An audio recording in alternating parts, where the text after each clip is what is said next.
आज के इस वीडियो लेक्चर में आप सभी का स्वागत है।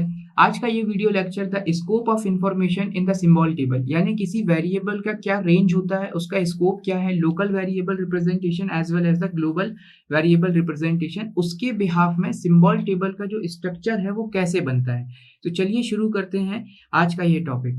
तो इसके लिए हमने एक कोड बना के रखा हुआ है जिसमें हमने लोकल वेरिएबल और ग्लोबल वेरिएबल जो है उसको इंडिकेट किया है। तो जो ग्लोबल वेरिएबल हैं, लोकल वेरिएबल हैं, उसके बिहाफ में हम सिंबल टेबल बनाने की कोशिश करेंगे। तो स्कोप क्या होता है गाइस, सबसे पहले तो हम ये समझ लें, the reason of validity in the source program, यानी किसी वेरिएबल का रीजन जो है, किसी वेरिएबल का रीजन यानी कितना उसका स्कोप है, यानी कहाँ तक उसकी रेंज है। तो जहाँ पे वो कॉल होगा, यानी इनर लूप में कॉल होगा या आउटर लूप में कॉल होगा, ये जो कहलाता है, ये कहलाता है स्कोप ऑफ द वेरिएबल। अब जैसे यहाँ पर दो रूल चलते हैं सिंबल टेबल में कि अगर मान के चलिए आपके पास एक ब्लॉक है और एक ब्लॉक में अगर कोई वेरिएबल डिफाइन किया गया है तो वो वहीं पर जो है उसके लिए सिंबल टेबल जो है वो इम्प्लीमेंट हो जाती है। अब हम मान के चलते हैं कि अगर आपके पास एक से ज्यादा ब्लॉक हैं, जैसे कि B1 ब्लॉक है, B2 ब्लॉक है, तो B1 B2 ब्लॉक को हमको कनेक्टिविटी देना पड़ेगा। कनेक्टिविटी का मतलब ये है कि अगर B1 ब्लॉक जो है वो B2 को होल्ड करके रखता है तो इसमें जो जो स्कोप ऑफ वेरिएबल होंगे, यानी if the block B1 is nested with the B2 then any name यानी जो भी वेरिएबल या जो भी इंफॉर्मेशन होगी that is valid for B2 is also B1, यानी जो भी वेरिएबल की इंफॉर्मेशन होगी वो दोनों के लिए क्या होगी, वैलिड होगी। तो चलिए गाइस, इस प्रोग्राम के बिहाफ में हम एक सिंबल टेबल का जो हायरार्किकल स्ट्रक्चर बनेगा, ट्री स्ट्रक्चर बनेगा स्कोप ऑफ वेरिएबल के लिए कि कहाँ तक वो यूज हो सकते हैं, कहाँ तक उनकी एक्सेसिबिलिटी है, वो देख लेते हैं। तो जैसा कि आप यहाँ फिगर में देख पा रहे होंगे कि हमारे पास जो सिंबल टेबल है उसका जो एट्रीब्यूट्स हमने लिया है वो लिया है सिंबल यानी कि यहाँ पर जो भी हमारे वेरिएबल हमने फंक्शन जो प्रोसीजर डिफाइन की है वो हमारे लिए यहाँ पर सिंबल में आएंगे। हमने उनका टाइप लिया है, टाइप यानी उनका नाम क्या है, तो प्रोग्राम 1, प्रोग्राम 2, प्रोग्राम, तो PRO नाम से हमने इसको इम्प्लीमेंट कर दिया। फिर उसके बाद हमने लिया स्कोप, तो स्कोप इंडिकेट करेगा ग्लोबल है कि लोकल है ना। तो स्कोप ग्लोबल है कि लोकल है। तो स्टार्ट करते हैं हम।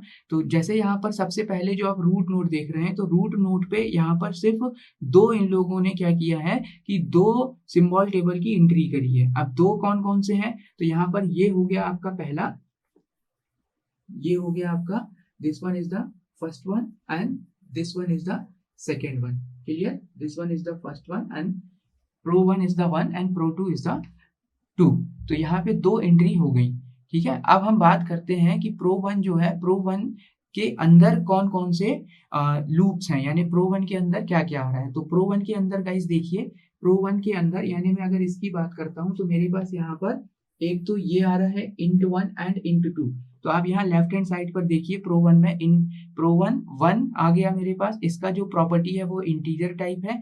ठीक है, और नीचे जो है हमारे पास वो है 1, ये वाला 1 2, ये 1 के अंदर आया, इसीलिए लेफ्ट हैंड साइड पर इसका जो एंट्री है वो है 1 2, फिर इसके साथ में नीचे जो एंट्री है वो है 1 5। तो ये जो सारे इंफॉर्मेशन है ये जो है ये एंट्री हो गई, और इसकी एंट्री जो है हमने क्या कर दी, ग्लोबल ये सिंबल टेबल में एंट्री कर दी। सिमिलरली अगर हम 2 की बात करते हैं, यानी जो राइट हैंड साइड वाला पोर्शन है, तो यहाँ पर भी देखिए आप, यहाँ 1 है, 2 है और 5 है। तो 1 है, 2 है, 5 है, ये हमने यहाँ पर एंट्री कर दी। अब हम इसको और एक्सपांड करते हैं कि आगे का जो सिंबल टेबल का स्ट्रक्चर है वो इस लाइन ऑफ कोड के बिहाफ में कैसे आगे बढ़ेगा। तो देख लेते हैं। अब 1 और 2 के अंदर जो आ रहा है वो आ रहा है 3 और 4। तो 1 और 2 यानी अभी हम प्रोग्राम 1 की बात कर रहे हैं, तो लेफ्ट हैंड साइड पर देखिए एंट्री हमको मिली है 3 और 4 की। तो 3 और 4 हमने एंट्री कर दी लेफ्ट हैंड साइड पे, राइट मोस्ट ट्री आप देखिए यहाँ पर।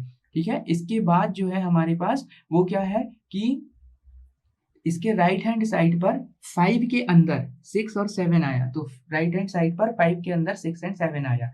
This is completed.